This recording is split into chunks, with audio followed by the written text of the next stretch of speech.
Amém, irmãos? Que a graça do Senhor seja com todos. Amém? Pela misericórdia do Senhor, estamos aqui mais uma vez para ver o que o Senhor tem para falar conosco. Embora sei que há muito Ele tem nos falado.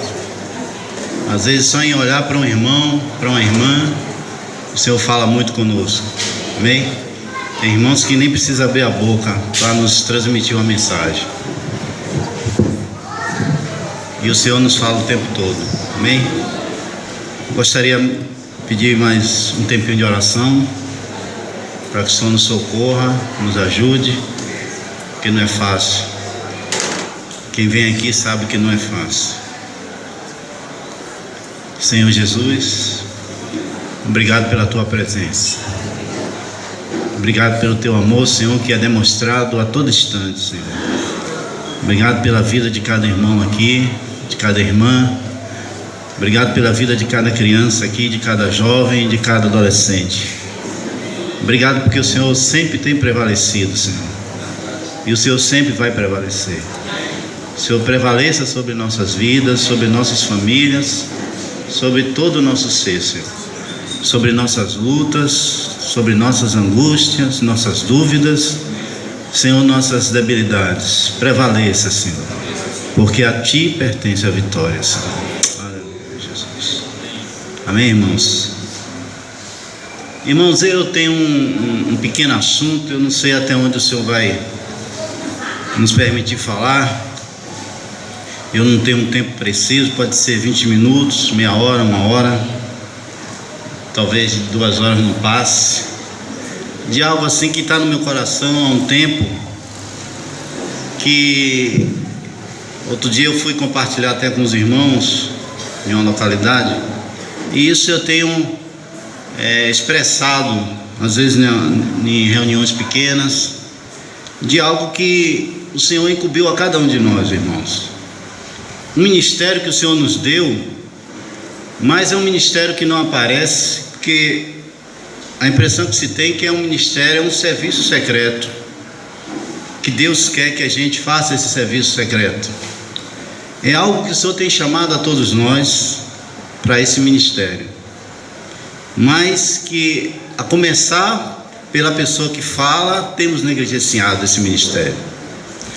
E é um ministério, irmão, que é responsável pela estada de cada um de nós hoje aqui. Nenhum de nós estaríamos aqui se não houvesse alguém que exercesse esse ministério.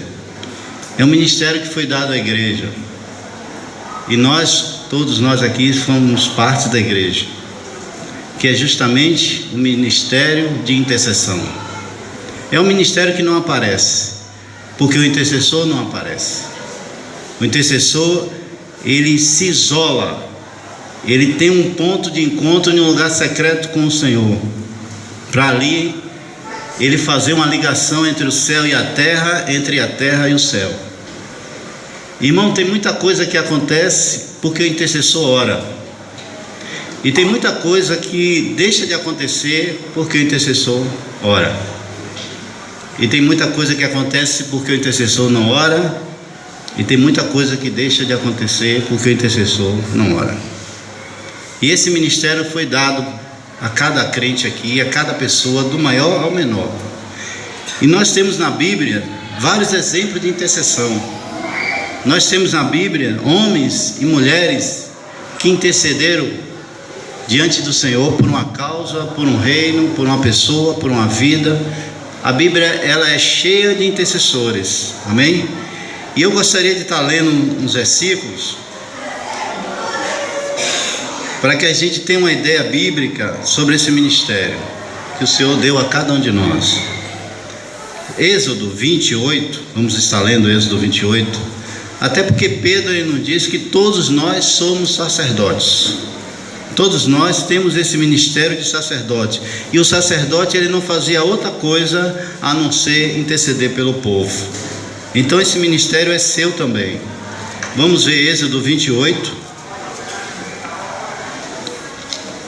ver até onde o Senhor pode nos levar. Minha oração é que Ele tenha a liberdade de falar conosco, que o Senhor Lá em Ezequiel ele procurava apenas um homem que ficasse na brecha. Aqui temos quase 200 irmãos. Se pelo menos um ficar na brecha, se pelo menos um abraçar esse ministério, muita coisa o Senhor é capaz de fazer. Êxodo 28, vamos ver o versículo 6. Isso aqui é um dos componentes da roupa do sacerdote. Essa roupa, espiritualmente você tem. Por isso preste bem atenção, porque você tem uma roupa sacerdotal sobre você.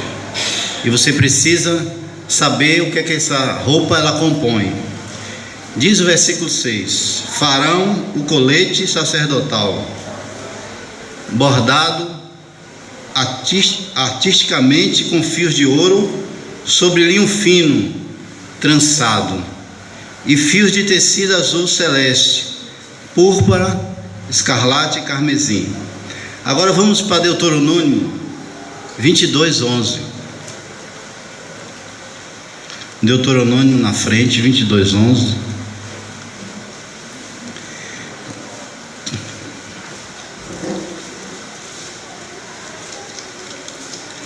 Amém, irmãos?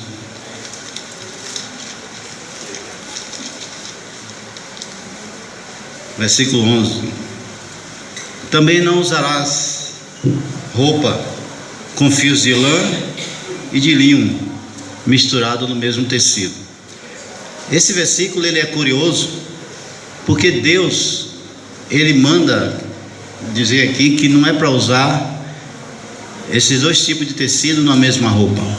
Nem lã e nem linho podia estar misturado aqui. Mas é engraçado que na roupa do sacerdote poderia usar a lã e o linho. Nós sabemos, se nós olharmos direitinho, um vem do reino animal e outro vem do reino vegetal. O linho vem do reino vegetal e a lã vem do reino animal. Se nós olharmos desde o início, entre Caim e Abel, Caim ofereceu um sacrifício vegetal, Abel ofereceu um sacrifício animal. Por ali a gente vê duas vertentes. E aqui o Senhor proíbe de que na roupa, nossa roupa cotidiana, tenha esses dois tipos de tecido, mas na roupa do sacerdote não. Aí é curioso, por que na roupa do sacerdote contém esses dois tipos de tecido? Porque a Bíblia diz que o Senhor Jesus, ele é o sumo sacerdote. Ele traz paz aos que estavam longe e traz paz aos que estão perto. Ele tem o ministério da reconciliação. Jesus ele era sacerdote e ele tinha o ministério da reconciliação.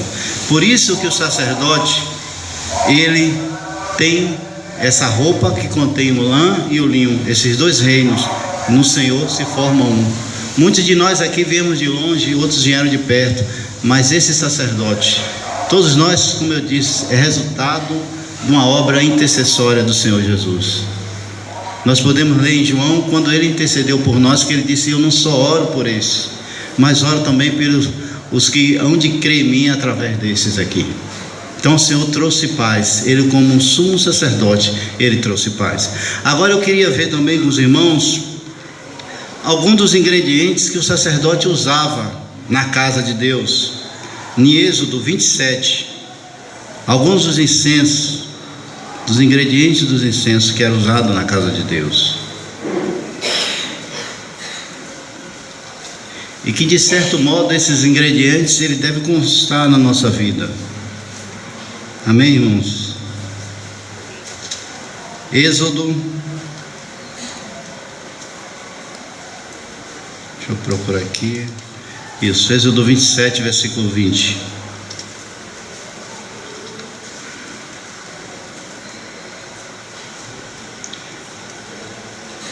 Não é Êxodo 27, 20. Isso aí a gente vai ler depois. É Êxodo 30, 34. Versículo 34. Logo na frente. Amém? Diz assim: então Yahvé disse a Moisés: junta as seguintes essências: bálsamo, onica, craveiro e gálbano, e o mais puro dos incensos, todos em quantidades iguais. Com essas substâncias farás um incenso especial, uma composição aromática, obra de arte dos melhores perfumistas. Essa mistura ainda levará sal e produzirá um incenso puro e santo. Moerás parte dele até virar pó, e o depositarás diante da arca da aliança, na tenda do encontro, onde me encontro contigo, e será para vós um perfume santíssimo.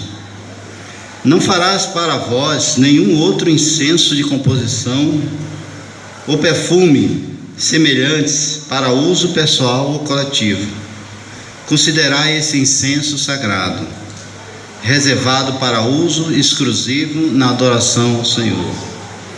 Quem fizer um incenso semelhante a esse, para aproveitar da sua fragrância, será banido do seu povo. Amém, irmãos?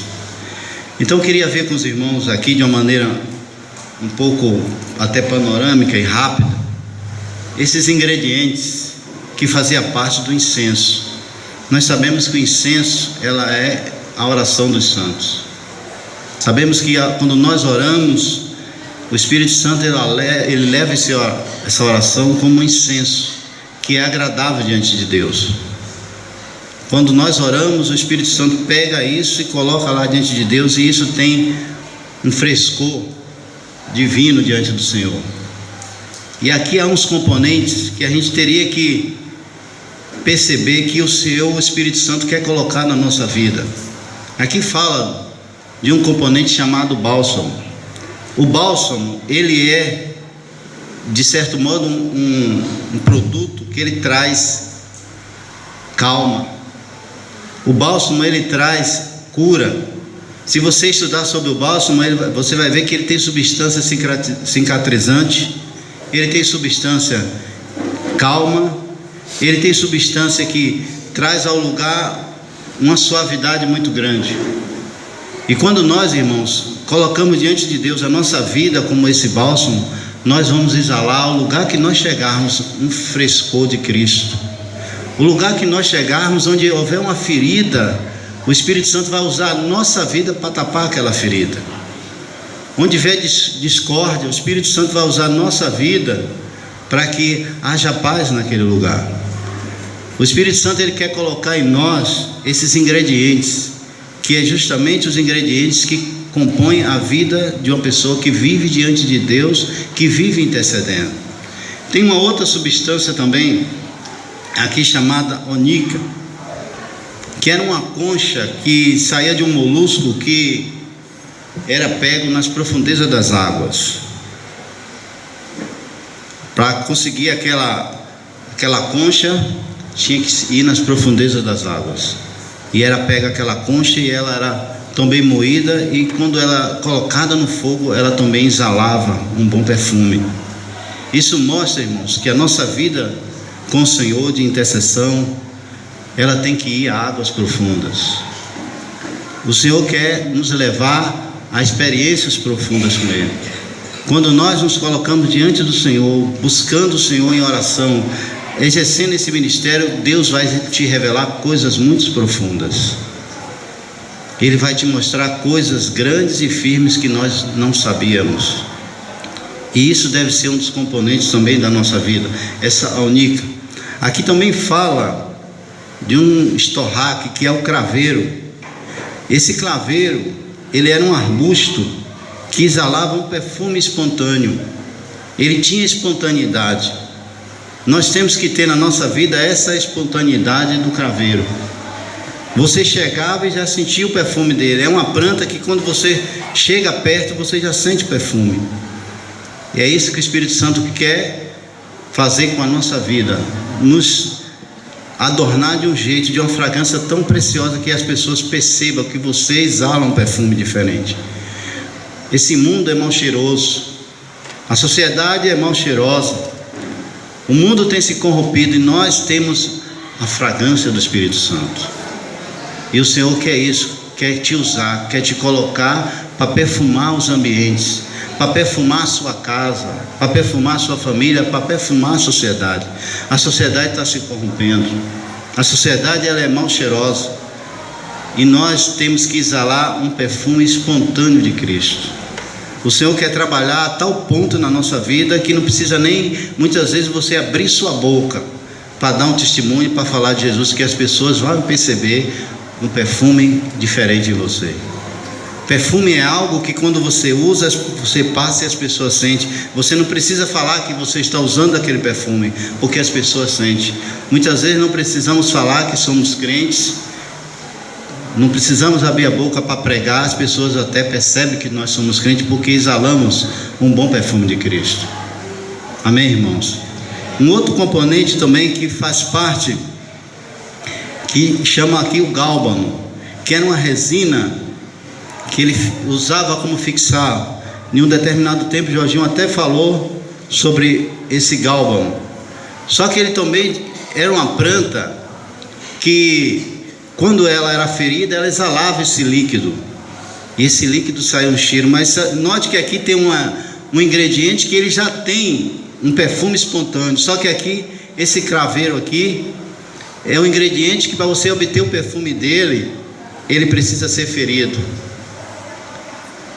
Nós podemos ver essa figura na pessoa de Jesus, porque ele é o nosso maior exemplo como intercessor.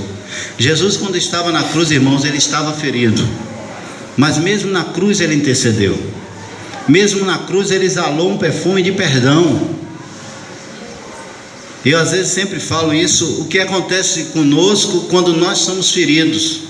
Por isso que é um ministério de intercessão, é um ministério precioso, porque o Senhor vai te levar às experiências dessas essências. Ele quer que você seja um bálsamo, Ele quer te usar, irmão, como um bálsamo.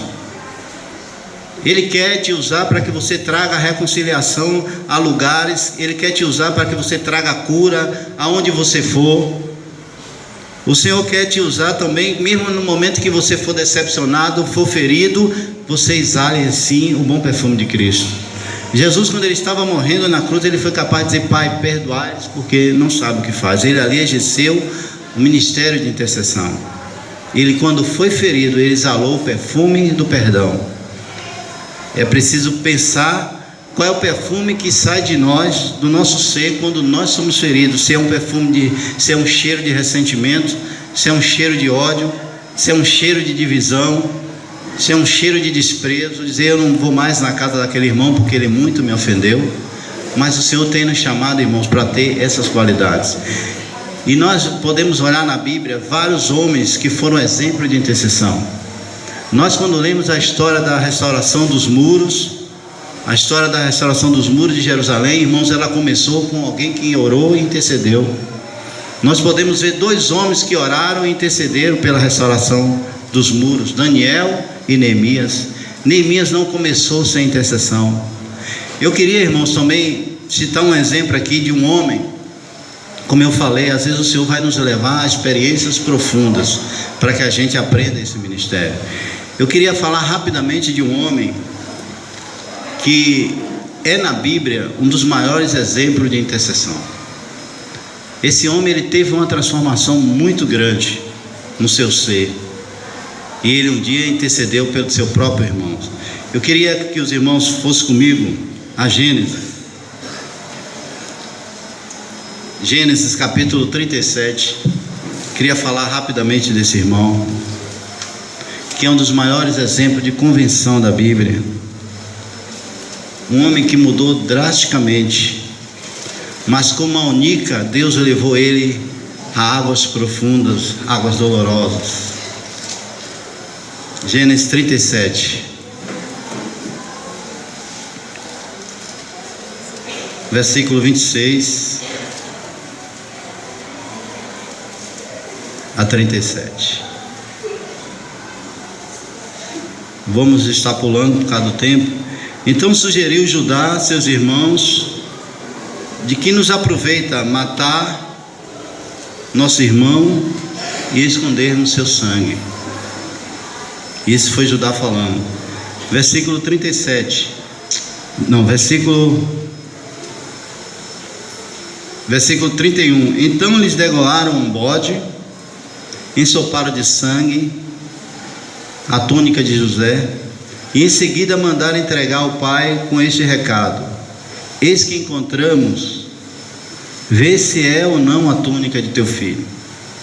Jacó observou e firmou: certamente é a túnica de meu filho. Um animal selvagem esquartejou e devorou. José foi trucidado. Indignado, Jacó rasgou suas vestes, vestiu-se de pano de saco, conforme a tradição, e pranteou durante muitos dias por seu amado filho.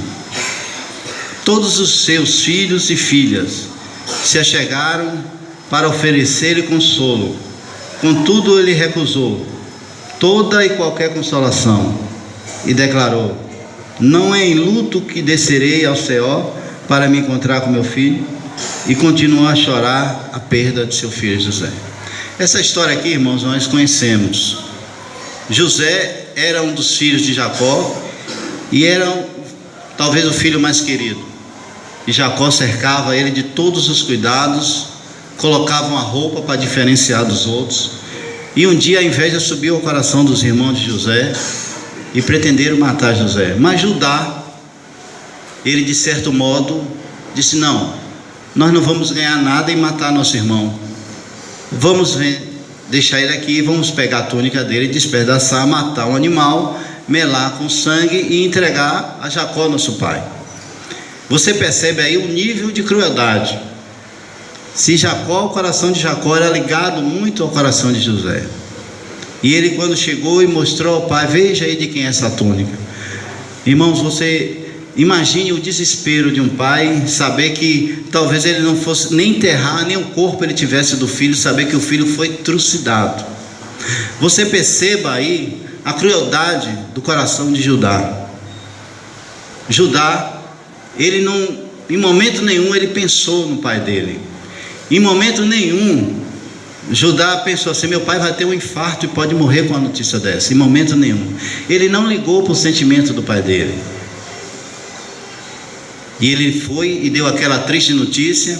E eu lembro bem quando o Jorginho até compartilhou isso lá de Quiriçá, que eles fizeram até teatro, chorando, lamentando, as filhas e os filhos. As filhas tudo bem, mas os filhos que sabiam da história que José não estava morto, fizeram teatro e ficaram fingindo ali na frente de Jacó, dizer que estavam sentindo a tristeza do pai.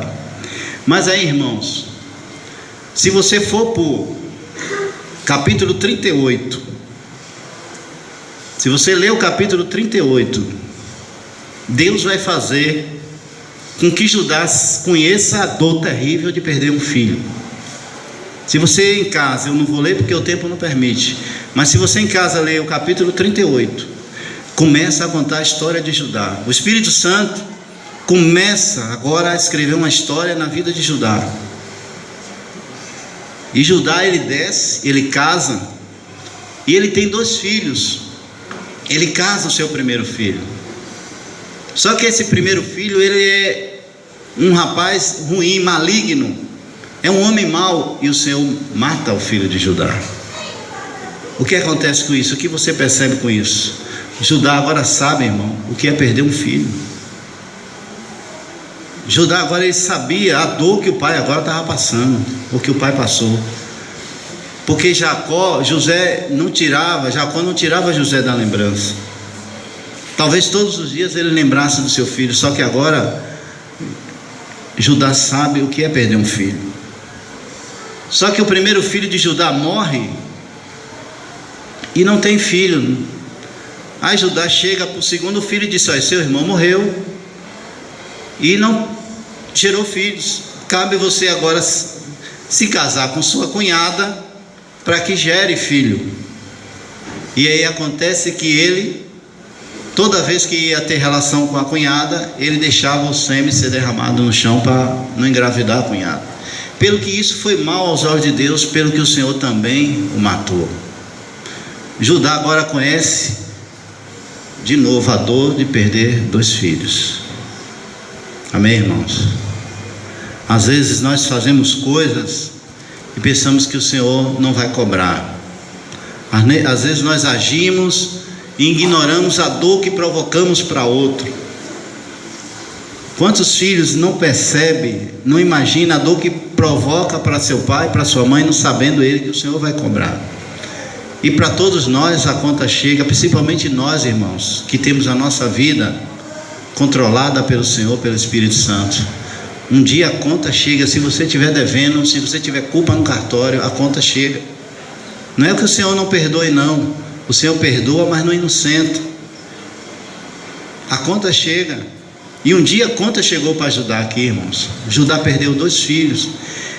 E se você ler mais adiante, a esposa dele, a enteada dele, me parece que era enteada, morre também. E ele ficou enlutado. Ele tem 3 mortes na família. Quando você lê esse capítulo 38, você vai ver que ele perdeu 2 filhos. E me parece, não sei se a menina era filho dele ou se era enteada, mas morre também. E ele ficou enlutado. E agora ele sabe a dor que o pai dele passou. Ele agora sabe a dor que ele provocou ao pai dele. Ou seja, o Senhor, irmão, está levando ele a experiências profundas, a águas profundas, para que a gente aprenda um ministério. Aí agora nós vamos para esse mesmo Gênesis 44. Queria que os irmãos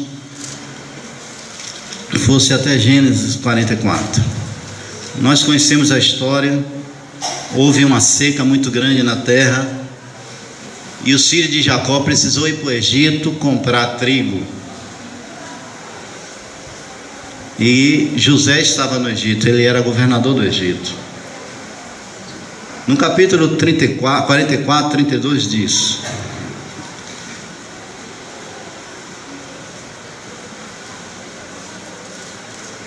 eu gostaria de ler antes o 30, vamos ler o 30.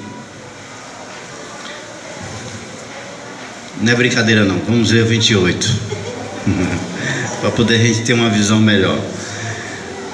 Me deixou, e eu penso, e foi esquartejado, e não o vi mais até hoje. Se tirardes ainda este jovem de junto de mim, e lhe suceder algumas desgraças, sob a mais terrível aflição farei descer os meus cabelos brancos ao Seol, à sepultura. Isso aqui, irmãos, José, ele disse aos irmãos que ele ainda não tinha se revelado que era irmão dele, mas José prendeu Benjamim.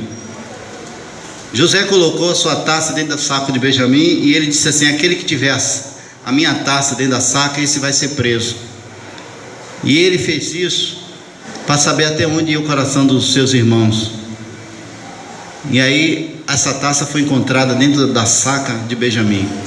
E agora José disse que Benjamim ia ser preso. José disse que Benjamim iria ficar ali, que eles poderiam ir, mas que Benjamim eles poderiam ir, mas que Benjamim iria ficar. E aqui agora, irmão, se você ler esse capítulo aqui, esse final desse capítulo, você vai ver o que é que Judá faz aqui. Judá, ele aprendeu um ministério de intercessão. Ele agora vai pedir pelo seu irmão. E ele repete aqui, quando ele fala assim, que o pai dele falou: se tirares ainda este jovem. Isso foi Jacó que disse: olhe, tome conta do seu irmão, porque se tirar esse jovem junto de mim e lhe suceder alguma desgraça, ou seja, a mente dele, ele ainda tinha aquela viva lembrança de José, seu filho. Ele já tinha passado por uma primeira desgraça, ele não queria passar pela segunda. E ele disse: sob a mais terrível aflição farei descer os cabelos brancos de meu pai, brancos ao Seol, à sepultura. Isso aqui já é Benjamim, já é Judá relatando isso a José.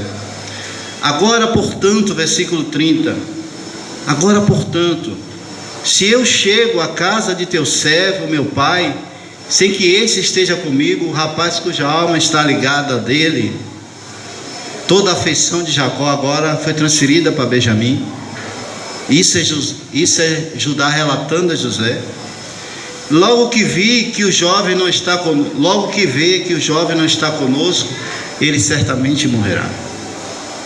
E teus servos, na mais horrível aflição, terá feito descer ao Seol as cães do teu servo, nosso pai. Isso aqui agora Judá, agora ele já se preocupava com o que o pai sentia. Lá atrás ele não se preocupava, ele não estava nem aí. Ele provocou a maior dor que um ser humano pode provocar no outro. Só que agora ele está preocupado com o que o Pai sente. Por quê, irmãos? Porque Deus levou aquele homem a águas profundas. Deus levou aquele homem a experiências terríveis. E aquele homem experimentou que é perder praticamente 3 filhos. Agora ele estava preocupado como o pai ia descer à sepultura ou não, se em paz, se amargurado. Ele disse assim: eu não quero ser o motivo de que meu pai morra amargurado. Note que Judá agora está exercendo esse ministério de intercessão. Irmão, quanto de nós, irmãos, precisamos nos colocar no lugar do outro?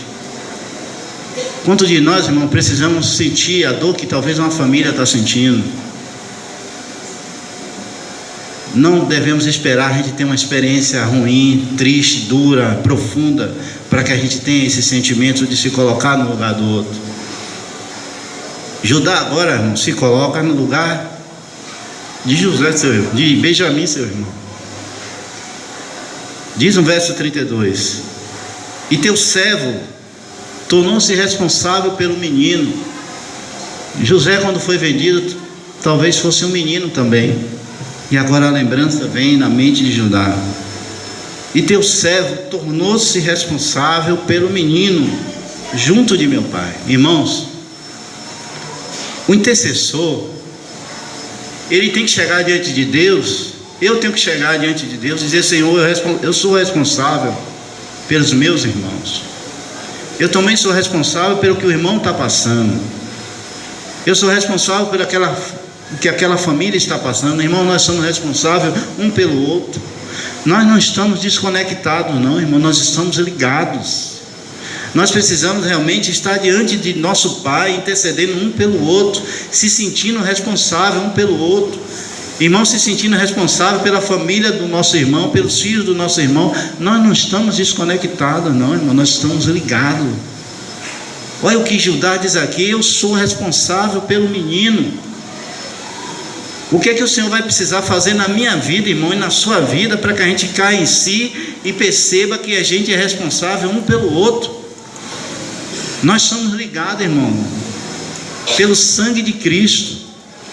O Senhor nos resgatou, o Senhor trouxe paz aos que estavam longe, aos que estavam perto, e colocou em um lugar só, para que Ele hoje possa estar falando a mim e a você que eu sou responsável por você e você é responsável por mim, que eu tenho que estar diante de Deus intercedendo por você e você intercedendo por mim também. E Ele diz: e tornou teu servo responsável pelo menino junto de meu pai, nesses termos: se eu não restituir a nossa casa, suportarei essa culpa diante de ti pelo resto da minha vida. Amém, irmãos? Talvez o que o irmão está passando, o que uma irmã está passando, talvez seja a nossa culpa. Você precisa orar. Precisamos orar uns pelos outros. Aí ele diz no 33: agora aceita que teu servo fique como escravo do meu senhor no lugar do rapaz. Olha só, irmãos, que mudança no coração desse homem, que transformação no coração desse homem. Ele agora queria ficar preso no lugar do seu irmão Benjamim. Lá atrás ele vendeu, ele quis estar longe, ele lançou o irmão dele na prisão, José, e agora ele quer estar na prisão no lugar do irmão dele, Benjamim. Que mudança de coração. Irmão, o Senhor não vai desistir enquanto Ele não mudar nosso coração desse jeito, irmão. Ele não vai desistir até que eu e você perceba que a gente precisa ficar preso no lugar do irmão. Interceder é isso, é você assumir a prisão do irmão. Senhor, eu vou ficar preso, eu vou orar até que aquele meu irmão, ele se livre daquela situação, até que aquela família do meu irmão esteja livre, esteja abençoada, possa ter a vitória. Eu vou ficar preso, eu vou ficar no lugar dele, eu vou sofrer junto com ele. Às vezes a gente pensa que ser cristão é brincadeira, que está tudo que a gente pode fazer o que quer, pode provocar dor ali, pode provocar dor aqui, pode ferir um ali, outro aqui, mas o Senhor está anotando todas as coisas, e Ele tem um jeito de um dia fazer com que a conta chegue. E agora Jacó diz: Agora aceita que teu servo fique como escravo do meu senhor. Ele queria ser vendido agora como escravo, para que o irmão dele ficasse livre. Isso é muito amor. E que este volte com seus irmãos.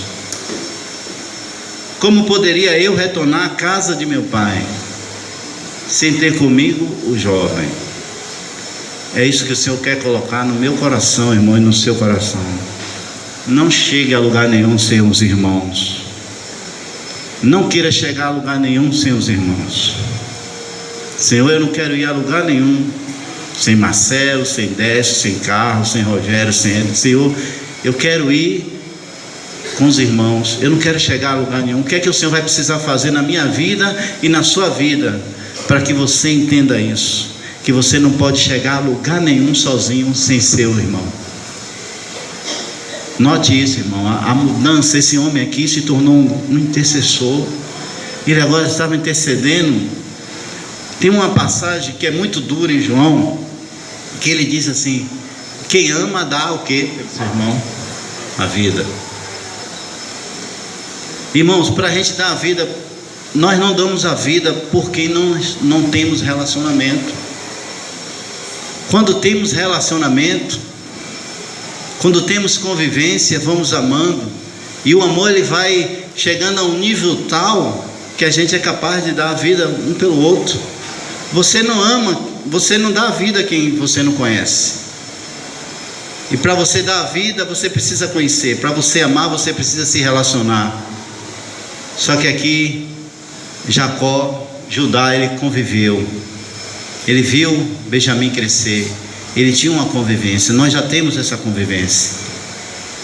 E agora aqui, ele diz: como poderia eu retornar à casa de meu pai sem ter comigo o jovem? Não quero ver a terrível infelicidade que se abaterá sobre meu pai. Amém, irmãos? Olhe só agora o sentimento que Judá tem no coração. Ele não quer ver mais o pai dele triste.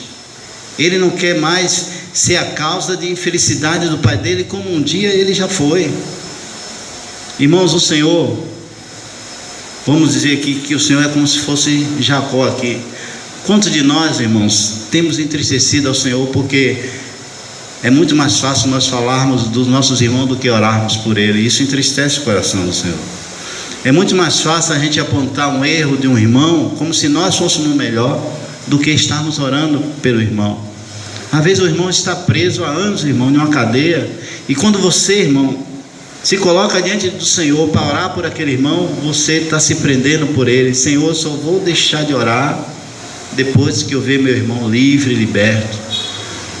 Só vou deixar de orar depois que eu ver aquele meu irmão que reuniu comigo, que cantou aqui, que até pregou, que viajamos juntos. Quando ele voltar, Senhor, eu só vou deixar de... Isso é o intercessor, irmão. O intercessor fica preso. É um ministério para poucos, porque é um ministério secreto, é um ministério que não aparece. Amém? Eu queria também rapidamente ir lá para Ezequiel 22. Eu, quando falei no início, irmãos, muita coisa acontece quando nós oramos, e muita coisa deixa de acontecer também quando nós oramos. Nós estamos vivendo dias de muita angústia, dias de muita dúvida, perplexidade, dias de muita incerteza. Nós não sabemos como vai ser o próximo ano. Nós vivemos dias de crise de uma maneira generalizada. E às vezes a gente pensa até que nós não somos responsáveis pelo tudo que está acontecendo aí. Eu descobri há pouco tempo que o Senhor me culpa, porque o país está em crise. O Senhor me culpa. Eu descobri há pouco tempo, irmãos, que o Senhor me culpa por causa da minha situação e por causa da situação de muitos irmãos, e até em todo o contexto evangélico, porque é muito fácil a gente criticar o que tem acontecido aí fora, o que tem acontecido no mundo evangélico, que é coisas terríveis, que é vergonhoso até mencionar, o que tem acontecido na política, mas eu descobri que o Senhor me culpa por isso, porque o Senhor me chamou para orar, para interceder, e eu não estou fazendo isso. E Ezequiel 22, o Senhor vai lhe dar uma intimação, vai te dar uma intimação. Versículo 26. Seus sacerdotes violenta a minha lei e profana as minhas ofertas sagradas. Não fazem a menor distinção entre o sagrado e o profano. Pelo contrário, ensinam que não existe nenhuma diferença entre o que é puro e o que é impuro, e fingem que não percebem e quebra dos meus sábados, de modo que eu sou desonrado e desprezado por todo Israel. Aqui você já vê uma crise religiosa. Aqui você já vê os sacerdotes desorientados, sem fazer discernimento, sem discernir o que é certo, o que é errado, colocando junto no mesmo lugar o que é santo, o que é profano, sem fazer nenhuma distinção. E nós, como povo santo, separado, distinguido por Deus, nós podemos perceber isso, que no mundo hoje, no contexto geral, no contexto religioso, no contexto evangélico, hoje já não se tem muito. Hoje tem lugares que se permite tudo. Outro dia eu conversando com um irmão, melhor uma irmã, e ela me falando que onde ela estava congregando estava se permitindo tudo, porque estamos na era da graça. Quando alguém estava em uma situação que alguém chegava para os irmãos da liderança para reclamar, disse: não, irmão, relaxe, fique em paz, tudo é graça. Já não há mais um discernimento. Isso mostra uma crise espiritual. Os sacerdotes agora eles já não conseguem mais fazer distinção do que agrada a Deus e do que não agrada a Deus. E aí o que acontece? Versículo 27. Seus chefes e oficiais agem como lobos que arrebatam a presa no meio da terra, derramando sangue e destruindo vidas, para alcançar de forma desonesta qualquer tipo de lucro e riqueza. Irmão, parece que a gente está lendo uma folha de um jornal isso aqui. Nós podemos ver isso aqui no mundo político. Homens que têm agido como lobo, irmãos, devorando, destruindo vidas. Pouco tempo eu vi uma reportagem no Rio de Janeiro de professores que estão passando fome, vivendo de cesta básica de amigos. Pessoas que têm chegado ao suicídio porque está desempregado, começa a ter precisão, necessidade das coisas e começa a se deprimir a ponto de achar que a solução é tirar a própria vida. Há uma crise aqui que a Bíblia está falando, que nós podemos perceber que estamos vivendo isso hoje aqui. Os chefes, os nossos chefes, irmão, eles têm agido como lobo. Parece uma folha de um jornal isso aqui, com uma presa no meio da terra, derramando sangue e destruindo vidas, para alcançar de forma desonesta qualquer tipo de lucro. Nós sabemos que a nossa política hoje, eles fazem tudo para ter lucro desonesto. Eles têm feito tudo. Nós somos testemunha. Nós, irmãos, temos visto o que tem acontecido no contexto religioso, no contexto evangélico. Nós somos testemunha do que tem acontecido no mundo político. Os nossos líderes, os chefes da nação, como estão corrompidos.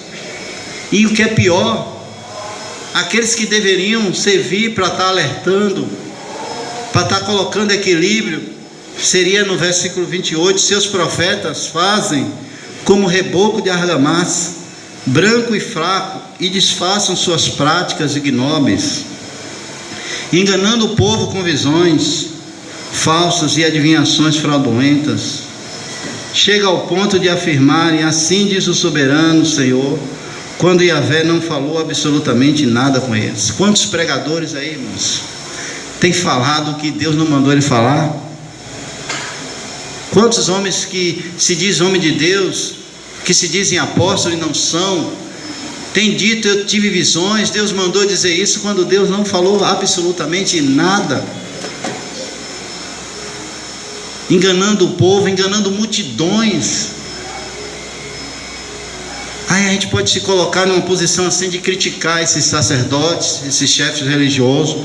A gente pode se colocar numa posição, irmão, de criticar os políticos.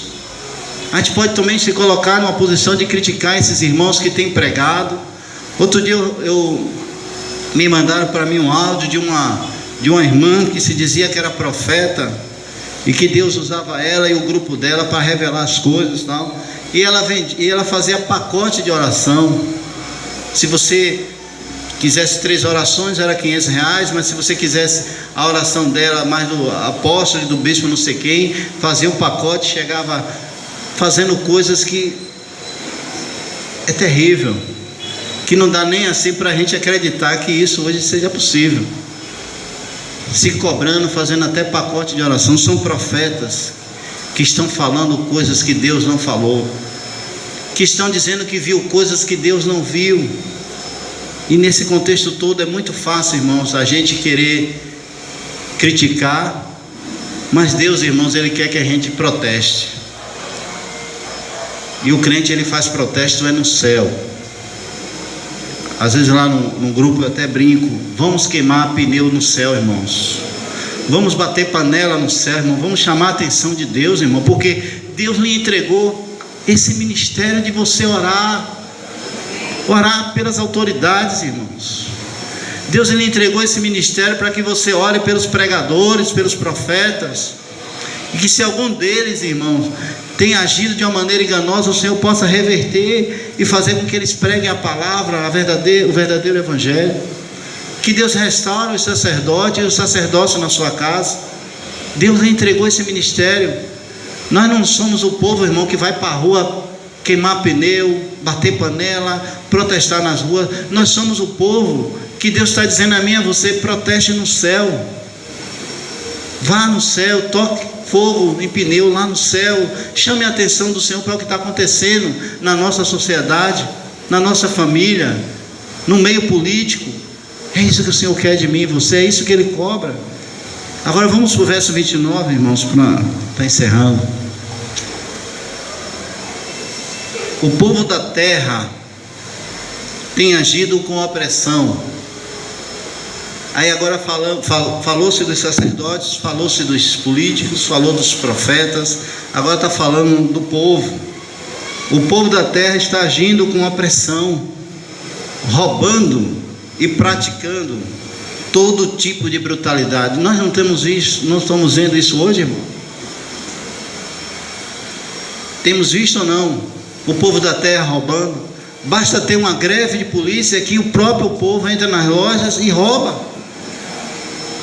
Basta ter uma enchente. Outro dia teve uma enchente no interior de Pernambuco, várias casas se acabaram, vários móveis se perderam, mas as pessoas os donos da casa não saíram de lá, estavam dormindo. A repórter perguntou a moça: por que você não vai, você ainda continua aqui não, para que as pessoas não entrem e não saqueiem o que resta? Falta piedade no coração. As pessoas estão roubando, estão oprimindo o povo, a população está assim. Eu tinha uma amiga que trabalhou comigo, que na greve dos policiais, ela mora em São Caetano, ela disse que não resistiu, entrou em uma loja e pegou uma televisão, depois se arrependeu e devolveu. Mas você percebe o povo roubando, o povo agindo com brutalidade.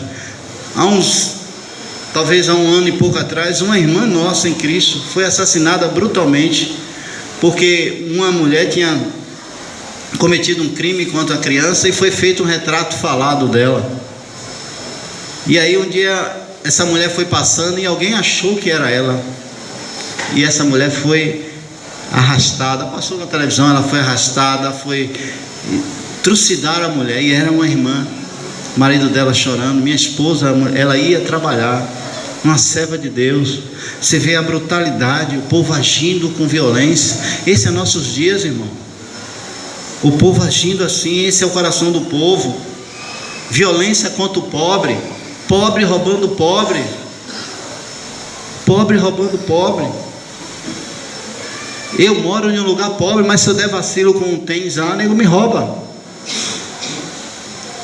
Onde você mora, se você der vacilo com a roupa, nego te rouba. Todo tipo de violência acontecendo contra o pobre, necessitado e humilde, tem tratado mal e injustamente o estrangeiro. Nós temos visto essa crise hoje, os refugiados sem ter onde ficar, que ninguém quer abrir as portas para ele. Aí diz o versículo, é onde Deus diz: eu e você somos culpados disso. Versículo 30. Busquei entre eles um ser humano que ajudasse a erguer uma muralha em torno da cidade, alguém que cooperasse comigo. Nós somos cooperadores do Senhor, irmãos. Ele diz: alguém que cooperasse comigo, alguém que sinta o que eu estou sentindo,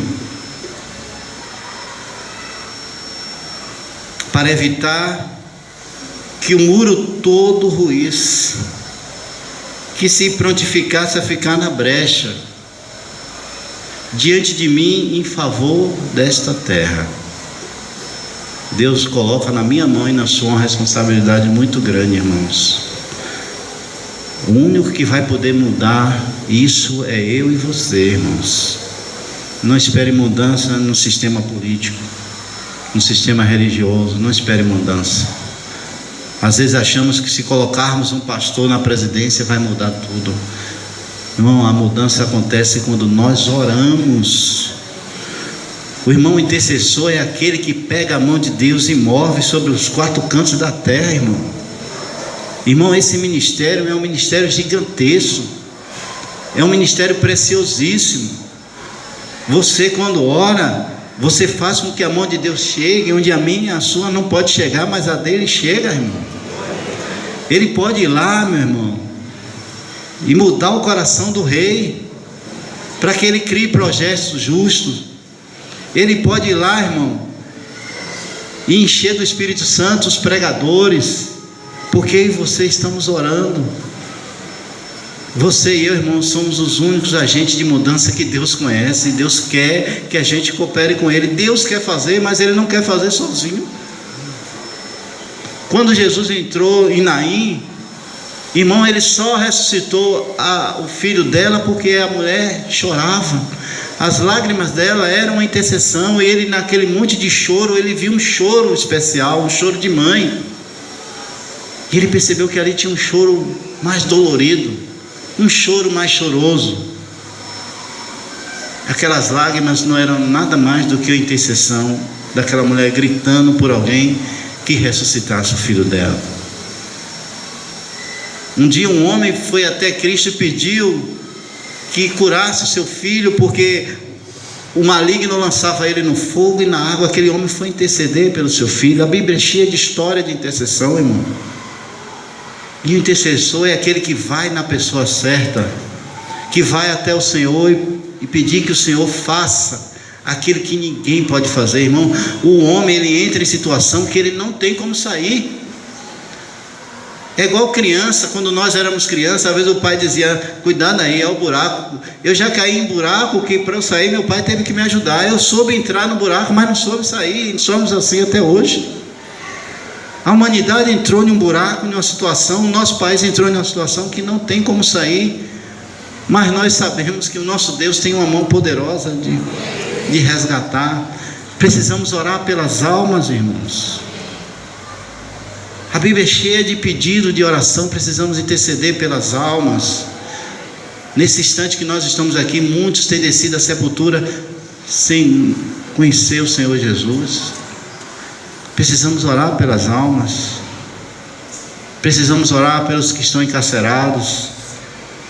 Irmãos, temos 1000 motivos para orar, 1000 motivos para estar orando. A Bíblia diz que Pedro, ele só não desfaleceu da fé porque quem rogou por ele? O Senhor rogou por Pedro. Eu roguei por ti, Pedro, senão você ia naufragar. Irmãos, talvez a culpa de alguns naufragar seja nossa, porque nós não rogamos por eles. Então hoje, irmãos, Abra a mão do seu coração e diga: Senhor, eu recebo esse ministério, eu vou a partir de hoje. Porque Deus está nos culpando, irmão. Deus quer uma pessoa, é aquele que fala assim, um só. Você já imaginou quantos de nós somos? Um só. Rapaz, é incrível o que um só pode fazer, irmão. Deus só quer um só, e somos muitos. Eu não sei se foi Moody que alguém chegou para ele e disse: Moody, deixe Deus fazer coisas grandes na sua vida e você fará coisas grandes para Deus. O mundo ainda não viu o que Deus é capaz de fazer quando um homem se coloca na sua mão. Moody disse assim: esse homem vai ser eu. Irmão, nós ainda não vimos o que Deus é capaz de fazer quando nós nos colocamos nessa brecha. Que Ele diz assim: não encontrei ninguém que ficasse na brecha diante de mim em favor desta terra, para que eu não viesse a destruí-la. Contudo, não encontrei uma só pessoa. Minha oração, Senhor, que Ele me encontre e te encontre na brecha, porque Ele está nos procurando, irmãos. O Senhor está nos procurando. É curioso, como diz o irmão, de que aquele que nos achou continua nos procurando. É curioso, é ou não é, irmãos? O Senhor está procurando a mim e a você, irmão, para ser intercessor. E Ele quer que você seja um bálsamo. Ele quer que você seja um craveiro, que mesmo ferido continue intercedendo. Mesmo que a outra parte fale mal de você, mas você continua orando por ela. O Senhor quer que você seja uma única. Ele quer te levar a experiências profundas, não experiências amargas como Judá, mas experiências profundas. Se nós, irmãos, formos intercessores, nós vamos até as profundezas com Deus. Amém, irmãos? Eu peço perdão aos irmãos, talvez por alguma palavra mal colocada, mas de certo modo agradeço ao Senhor por a oportunidade. Vamos orar, irmãos. Senhor Jesus, nós nos colocamos diante de Ti, Senhor. Às vezes, Senhor, pensamos que se o Senhor nos colocar em uma balança, quantos de nós vamos ser achados em falta, Senhor? Mas o Senhor é o nosso Deus, o nosso pastor querido. Ó Senhor, o Senhor tem colocado em nossos corações esses assuntos, e que o Senhor mesmo possa operar e frutificar em nossas vidas, Senhor. Que mais uma vez eu te peço, Senhor, que o Senhor prevaleça sobre nossas vidas. O Senhor prevaleça, Senhor, sobre as nossas situações, sobre nossas fraquezas. Que o Senhor prevaleça, Senhor, sobre as nossas famílias, Senhor. Senhor, nos colocamos nas Tuas benditas mãos. Senhor, nos ajude. Senhor, nós pedimos que o Senhor nos dê capacidade de Te buscar, Senhor. Senhor, nos leve à oração, Senhor. Nos conduza, Senhor, à intercessão. Nos faz, Senhor, ser verdadeiros intercessores, Senhor.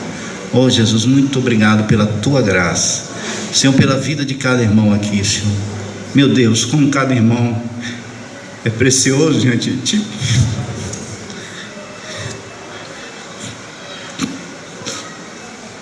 Como cada irmão, Senhor, é precioso para mim, Senhor. Como cada irmão aqui é precioso um para o outro, Senhor. Oh Senhor Jesus, muito obrigado, Senhor, pela Tua misericórdia, Senhor. Muito obrigado.